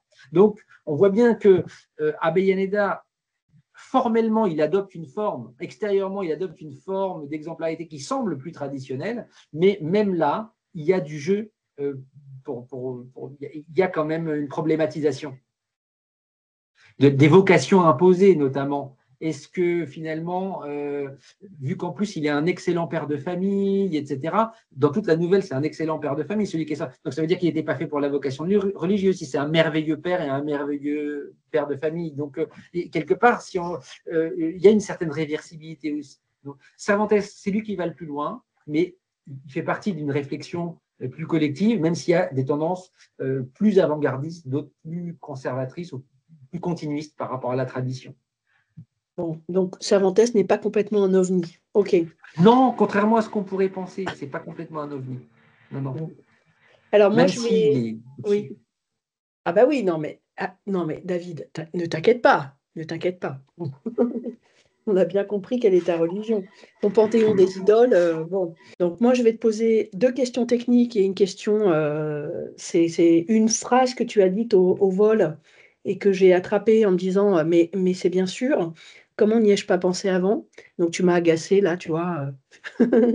Alors, la première question, ça m'a rudement intéressée que dans la… je ne sais plus comment ça s'appelle. Bon, la Advertencia ou le prologue, Cervantes explique alors même si ce n'est pas les termes, mais en tout cas, il pose le jeu des continuités, des discontinuités, etc., etc. Toi, tu as évoqué en particulier celle entre la fin de ce prologue et le début de la première nouvelle. Mais est-ce que d'un point de vue, mais vraiment très, très technique, tu vois, est-ce que tu peux nous parler de textuellement la fin des nouvelles, ça se termine par quelle phrase, ça commence par quelle phrase, et donc est-ce qu'il y a, tu n'es pas sur toutes les 12, hein, mais peut-être sur une ou deux, est-ce que tu vois quelque chose d'intéressant entre la façon dont ça se termine et la façon dont ça commence? Donc ça, c'est ma première question. La deuxième question, c'est oui, la stratégie des coutures, hein, c'est-à-dire, moi, ce qui m'intéresse, effectivement, c'est pas simplement de dire, bon, voilà, il y a une continuité thématique, etc., etc., mais de voir finalement comment les choses, parce que je crois que dans le prologue, il s'en est pas expliqué, pourquoi les choses sont dans l'ordre dans lequel elles sont, pas simplement, oui, ça se continue, nanana, mais est-ce que l'auteur s'est exprimé sur le pourquoi du comment de l'ordre, et est-ce que cet ordre, qui est probablement pas aléatoire, il y a des coutures pour faire en sorte que ce soit nécessairement cet ordre-là qui donne la lecture de l'ensemble. Et puis la dernière question, la fameuse phrase que tu as dite, c'est il y a continuité et discontinuité aussi en fonction des attentes que le lecteur de l'époque pouvait avoir et les attentes que le lecteur peut avoir maintenant. Mais évidemment, évidemment, tu as raison. Et ça m'a fait penser, là, je vous en ai parlé, je crois, la dernière fois, au thème du séminaire de Master 2 Recherche là, que je donne sur les zones de lisibilité et d'illisibilité de 100 ans de solitude en 2025. C'est-à-dire, et qu'est-ce qui m'a... Alors j'avais envie de travailler sur cette chose-là l'année dernière, et puis après avoir vu la série Netflix, ça m'a conforté dans la nécessité de ce cours, parce que que suppose la Netflixisation de 100 ans de solitude, justement, c'est-à-dire de gommer, de passer sous silence, voire d'inverser un certain nombre d'aspérités, de choses qui sont problématiques d'un point de vue du racisme, d'un point de vue du sexisme, d'un point de vue de l'écologie, etc. Et évidemment, les scénaristes de Netflix, ils ont au moins intuitivement repéré ces aspérités et les ont savamment, habilement gommées. Donc du coup, je me suis dit, bon, on parle de 100 ans de solitude comme le chef-d'œuvre de l'Amérique latine, qui dépasserait les frontières, l'universalité, la temporalité, etc. Et en fait, qu'est-ce que c'est qu'une lecture de 100 ans de solitude en 2025, depuis les outils de l'éco-critique, du décolonial et de l'intersectionnalité? Voilà, donc tu vois, là, quand tu as dit ça, je me suis dit, mais évidemment, là aussi, ça implique continuité, discontinuité. Et donc, ma question, c'est, alors t'inquiète pas, je ne vais pas te ressortir Borges et Pierre Ménard, auteur du Quichotte, puisque là, en plus, on est un siècle plus tard, mais à peu près. C'est quoi le Quichotte aujourd'hui pour un lecteur de 2025, au-delà de comment on vivait, comment on mangeait, comment on rigolait au siècle d'or? Voilà mes 3 questions. J'espère que je vais arriver à répondre. Je vais essayer en tout cas. Alors, sur le début et la fin, je vais peut-être, je ne sais pas si c'était vraiment ça ta question, mais il y a quelque chose qui m'est venu à l'esprit. C'est quelque chose que j'ai remarqué dans la Illustre Fregona, où je trouve qu'il y a quelque chose d'intéressant, particulièrement intéressant entre le début et la fin. C'est comment au départ la vocation picaresque subite, donc dans les premières lignes du récit. Au tout début, il y a un fils de bonne famille, en gros, il devient un picaro, et on comprend bien qu'il n'y a aucune raison, a priori, qu'il devienne picaro. Et puisqu'il n'est pas frappé par ses parents, il n'est pas pauvre, il n'y a aucun besoin. C'est por gusto y antojo. Et on découvre à la fin qu'il est le fils d'un violeur, et donc on peut imaginer que cette appétence pour la vie picaresque était une sorte soit de résultante, soit de tentative de dévier, de canaliser des pulsions, disons, mauvaises du personnage. Et alors, j'ai remarqué, pas longtemps en préparant mon intervention, quelque chose que je n'avais pas vu, c'est qu'au tout début du texte, peut-être à la deuxième page du texte, on nous dit, et ça me paraissait insolite, au début je ne voyais pas trop pourquoi il y avait une insistance là-dessus, on nous dit que le personnage, ce qu'il préfère dans la vie picaresque, c'est la pêche au thon. La pêche au thon, et il y a quelque chose d'incongru dans ce détail. En gros, et à un moment donné, il abandonne la vie picaresque, il doit revenir chez lui. Donc, du coup, je me suis renseigné un peu ce que c'était que sur la pêche au thon, dans la salmadrabas, etc. Et je me suis aperçu que c'était une véritable boucherie, que les thons se font attraper dans des sortes de filets. Ils sont massacrés à coups de main. Et là, je me suis dit, mais effectivement, donc là, on voit le lien avec le père violeur et la violence, etc. Mais c'est subtil. C'est au tout début du récit. Et je me dis, mais pourquoi ça insiste sur la pêche au thon? Pourquoi il pense à la pêche au thon? Et là, j'ai regardé dans Covarrubias, dans différents dictionnaires, et apparemment, c'était vraiment quelque chose de l'équivalent de l'abattoir dans le colloque des chiens. Et là, je me suis dit, entre ce détail qui est au tout début du récit, qui paraît anodin, et les dernières lignes du récit où on découvre que le père est un violeur, ça se rejoint. Pour moi, c'est magistral, parce que là, c'est borgésien. Pour le coup, là vraiment, ça me fait penser à Borges, tu vois, à des indices qu'on a qui nous donnent la réponse dès le début et dont on ne comprend le sens que dans les dernières lignes du récit. Ça, c'est ce qui m'est venu pour la première question. Après, pour ce qui est de l'ordre du recueil, ça reste un mystère. Cervantes ne dit pas pourquoi il a mis les nouvelles dans cet ordre-là. Il y a toujours des gens pour dire, et ça c'est fréquent malheureusement dans les textes Siècle d'or, c'est complètement aléatoire, c'est le libraire qui aurait décidé. Bon, ce qui à mon avis est complètement décevant et sans doute faux, mais il y a toujours des gens qui essayent évidemment de casser toute tentative, de voir une cohérence, etc., qui sont plutôt dans une approche un peu rétrograde, je trouve, des études littéraires. Donc moi je pense que ça n'est certainement pas un hasard, en tout cas, si la Gitanilla est en ouverture de recueil, s'il y a cette contradiction justement qui invite à faire réfléchir entre elles ne sont pas volées, tout est du vol, hein, tout est du vol, surtout que la première nouvelle a une dimension fortement métalittéraire. J'ai pas réussi, d'autres ont essayé, mais il n'y a pas, je trouve, de réponse vraiment satisfaisante. Il y a quelques travaux, mais qui me semblent presque un peu ésotériques pour comprendre la disposition des nouvelles avec les signes du zodiaque ou je ne sais quoi. Bon, ça ne me convainc pas vraiment. Mais par contre, ce qu'on peut voir, c'est quand même que il y a un jeu de correspondance, mais l'article que j'ai cité de ma collègue qui est brillante, Cléa Hervé, il date de 2022 seulement, vous voyez, qui vraiment a mis en lumière des jeux de miroirs qui avaient été insuffisamment étudiés entre le prologue et la première nouvelle, et surtout entre le prologue et les deux dernières nouvelles, entre la première nouvelle et les deux dernières nouvelles. Là, on a quand même un faisceau d'éléments qui montrent qu'il y a une construction. Il y a d'autres éléments structurants il y a le retour de personnages, il y a un personnage de Monipodio, il revient dans plusieurs nouvelles, donc c'est un autre élément structurant. Mais personne n'a encore trouvé, disons, la clé. Donc je ne sais pas jusqu'à quel point c'est probant. Peut-être qu'il y a une part puisqu'il s'agit de jeux de billard, etc. Peut-être que ce n'est pas complètement achevé. Mais en tout cas, il y a des éléments, surtout entre le début et la fin. Et puis, ce que je vois quand même, c'est qu'il y a cette évolution vers le desengaño. C'est-à-dire que si structure il y a, elle conduit quand même, si on voit le couple de personnages initiaux qui sont beaux, qui sont frais, qui sont idéalisés, et on voit les deux Décati à la fin, là, les deux escrocs, comment dire, et puis alors qui sont physiquement et moralement dans un état épouvantable, on voit le travail du desengaño, sans parler du chien, qui était un homme autrefois, qui aurait été transformé par une vilaine sorcière en chien après sa naissance. Alors là, il y a un recul, une prise de distance ironique, mais c'est d'une grande noirceur.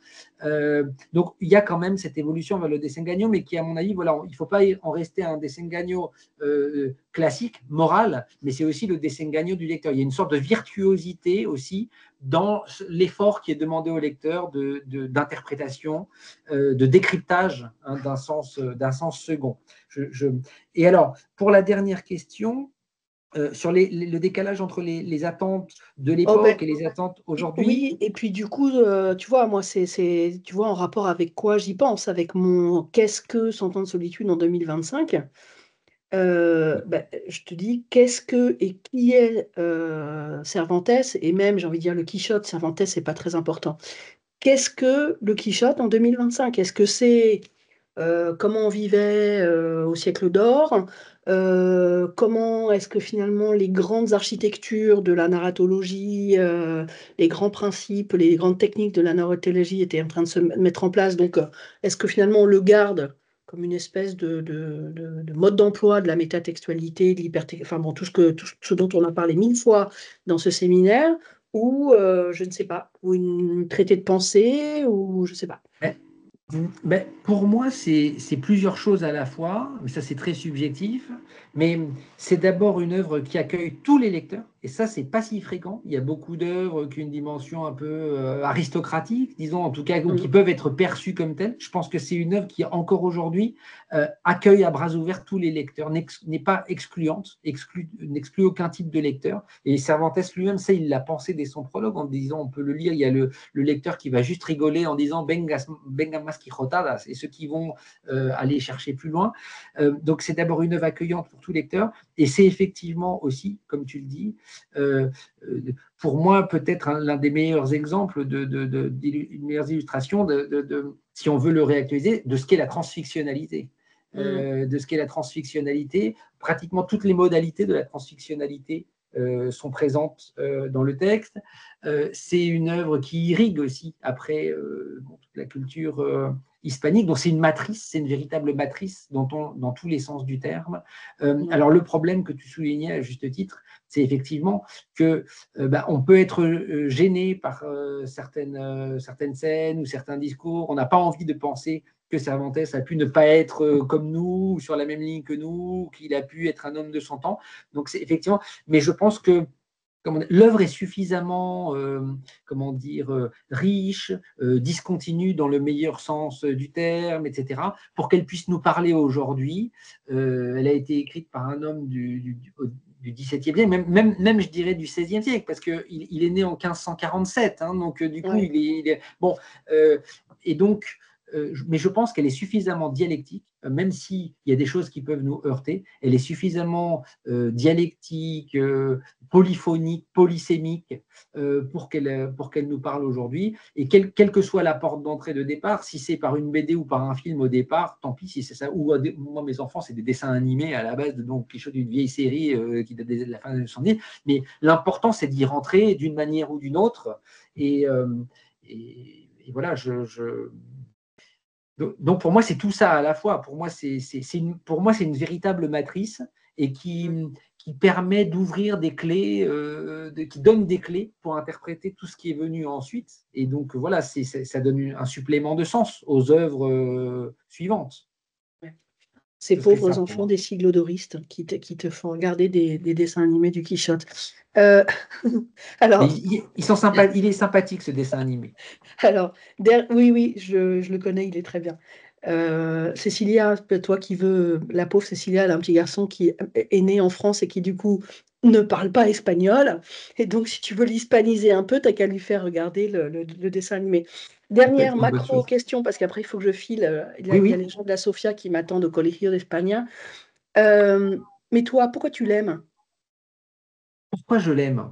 C'est une bonne question, mais je crois qu'une des raisons les moins universitaires, les plus subjectives, c'est qu'il accueille tous les lecteurs. Et C'est ça, toi, je crois que si je devais donner une seule réponse subjective, c'est que c'est quelqu'un d'inclusif dans le meilleur sens du terme. Il accueille tous les lecteurs à bras ouverts.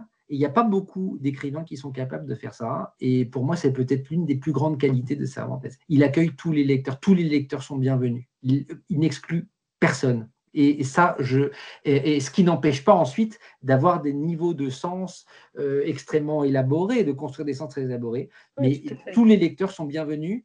Et pour un texte du XVIIe siècle, je trouve que c'est un sacré tour de force d'avoir réussi à faire ça. Ouais. Et quand tu le lis, tu souris ou tu ris avec du bruit? Les deux, ça dépend des fois. Mais maintenant, je le lis presque comme un poème, c'est-à-dire je le lis plus dans l'ordre chronologique. Je le lis comme si c'était un recueil de poèmes, et je choisis tel et tel. Donc ça, c'est le mode de lecture. Je le lis des fois à haute voix pour mes enfants, pour les faire rire ou pour les sensibiliser. Je ris des fois avec mes étudiants parce qu'on traduit des extraits que je trouve à mourir de rire. Donc le rire étant contagieux, les étudiants rient et je ris aussi. Non, pour moi, c'est un texte merveilleux. Ce n'est pas le seul texte merveilleux. Il y a plein d'autres textes merveilleux. Mais je trouve que c'est un texte, Oui, et puis évidemment, il y a ce qui me parle beaucoup, à moi aussi, c'est cette question du désir mimétique avec Avellaneda. Il se fait piquer ses personnages de son vivant. Il dialogue. Du coup, il écrit sa deuxième partie en dialogue. C'est un cas de figure assez inédit aussi. Il n'y a pas tant d'œuvres que ça qui ont été continuées du vivant de l'auteur et qui a un tel effet de retour de l'auteur lui-même, ce qui l'a amené à se dépasser, à se réinventer pour se différencier, pour essayer en tout cas de se différencier de l'autre. Donc pour moi, c'est une œuvre très complète, très très très complète aussi pour cette raison-là. Et les nouvelles, c'est pareil. Chaque œuvre est un univers à part entière. En fait, c'est une expérimentation littéraire. C'est-à-dire que chaque création cervantine est un laboratoire d'expérimentation. Et donc, du coup, là, on a 12 expériences littéraires. Donc, pour moi, les nouvelles exemplaires, pour moi, c'est synonyme de nouvelles expérimentales. Ce sont les nouvelles expérimentales. C'est 12 expériences littéraires, une sorte de créateur de génie. Et donc, il fait 12 expériences littéraires de plus en plus virtuoses. Et donc, non, c'est pour moi Mais bon, la difficulté, moi, ça, c'est un autre cri du cœur. Je trouve qu'en tant que critique, c'est difficile d'être à la hauteur de ce texte. On est rarement à la hauteur du texte, en fait. C'est ça le problème. Et la frustration, c'est que souvent, on a l'impression de ne pas arriver à être à la hauteur du texte. Mais bon, voilà, c'est un bel objectif que d'essayer d'être à la hauteur, de rendre justice à ce texte. Et puis, tous ces siècles plus tard, ça vous donne du grain à moudre, vos autres critiques qui glosaient à Oui, l'infini sur cette affaire. Bien sûr, alors il y a toute la richesse de ce qui a été produit aussi par de très grands critiques aussi, qui est une invitation à essayer de prolonger l'exégèse. Mais le problème de Cervantes, comme pour les écrivains nationaux, peut-être des gens qui sont des grands monuments, il y a des fois une peur de l'exégèse. C'est-à-dire qu'on a peur d'interpréter quelqu'un qui est un monument ou d'aller à l'encontre d'une interprétation plus ou moins admise. Donc c'est un défi d'oser. Quand c'est un grand auteur, où il y a déjà des gens très importants qui ont écrit des choses, il y a quelque chose de difficile d'oser. Et oser aller à l'encontre de ce qui a été dit, c'est pas toujours évident, mais enfin, voilà, c'est un beau défi à relever. Tout à fait. Eh ben, merci beaucoup David, vraiment, pour cette Merci à vous. séance magnifique Grand plaisir. et on se retrouve en juin, je ne sais plus quand, mais je vous enverrai le message suffisamment tôt pour une dernière communication par Pénélope Laurent sur l'Argentine, évidemment. Donc je vous tiens au courant. Merci encore, passez une bonne journée.